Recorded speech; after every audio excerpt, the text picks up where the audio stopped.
Guys আপনারা অনেকেই টিকটকে একটি সমস্যা ফেস করছেন, সেটি হচ্ছে আপনি টিকটকে ফলো ব্যাক দিতে পারছেন না।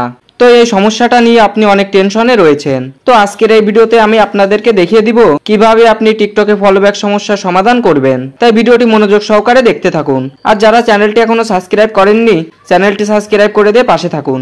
ওকে, তো কিভাবে টিকটকে ফলো ব্যাক সমস্যার সমাধান করবেন সেটি এখন দেখিয়ে দিচ্ছি। তো এই কাজটি করতে হলে সর্বপ্রথম আপনার ফোনের টিকটক অ্যাপ্লিকেশনটা ওপেন করতে হবে। টিকটক অ্যাপ্লিকেশনটা ওপেন করার পর নিচ থেকে আপনার প্রোফাইলে ক্লিক করে আপনার প্রোফাইলে চলে আসবেন। প্রোফাইলে আসার পর উপরে ডান কর্নারে লক্ষ্য করলে দেখতে পাবেন একটি 3 লাইন মেনু রয়েছে। এই 3 লাইন মেনুতে একটি ক্লিক করে দিবেন। ক্লিক করে দিলে এরকম একটি পেজ ওপেন হয়ে যাবে। তো আপনি এখান থেকে সেটিংস অ্যান্ড প্রাইভেসি অপশানে ক্লিক করে দিবেন।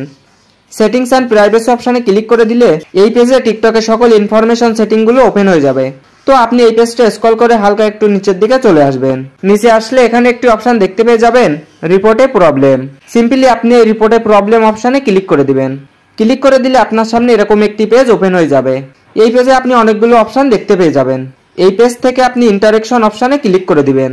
তারপর এখান থেকে ফলো অপশানে ক্লিক করে দিবেন। ফলো অপশানে ক্লিক করলে আপনার সামনে একটি পেজ চলে আসবে। তো আপনি এই পেজ থেকে দ্বিতীয় যে অপশনটি দেখতে পাচ্ছেন ফলোইং টু ফাস্ট, এই অপশানে ক্লিক করবেন। তারপর এই পেজে দুটি অপশন দেখতে পাবেন, ইয়েস আর নো।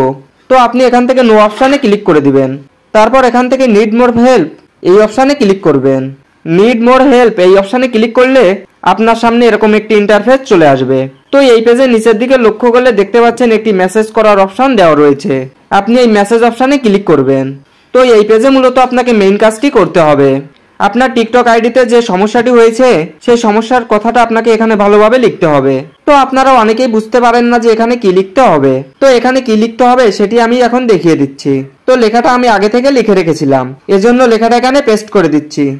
তো লেখাটা আমি আমার ভিডিওর ডিসক্রিপশন বক্সে দিয়ে রাখবো। আপনি চাইলে লেখাটা সেখান থেকে কপি করে নিয়ে এখানে দিয়ে দিতে পারেন। এছাড়াও আপনি চাইলে আপনার নিজের মতো করেও আপনার সমস্যার কথাটা এখানে লিখতে পারেন। তো লেখাটা ভালোভাবে দেওয়ার পর এখানে একটি সেন্ড বাটন দেখতে পাচ্ছেন। এই সেন্ড বাটনে ক্লিক করে আপনার রিপোর্টটি টিকটক টিমের কাছে সেন্ড করে দিবেন। তো সেন্ড করার সাথে সাথে রিপোর্টটি কিন্তু টিকটক টিমের কাছে সেন্ড হয়ে যাবে এবং তারা আপনার সমস্যাটি ভালোভাবে যাচাই বাছাই করে দেখবে। তো আশা করা যায় 24 থেকে 72 ঘন্টার মধ্যেও তারা আপনার সমস্যাটি সমাধান করে দিবে। তো আশা করি পুরো ভিডিওটি ভালোভাবে বুঝতে পেরেছেন। তো এটাই ছিল আজকের ভিডিও। ভিডিওটি ভালো লাগলে অবশ্যই ভিডিওটিতে একটি লাইক করে দিবেন।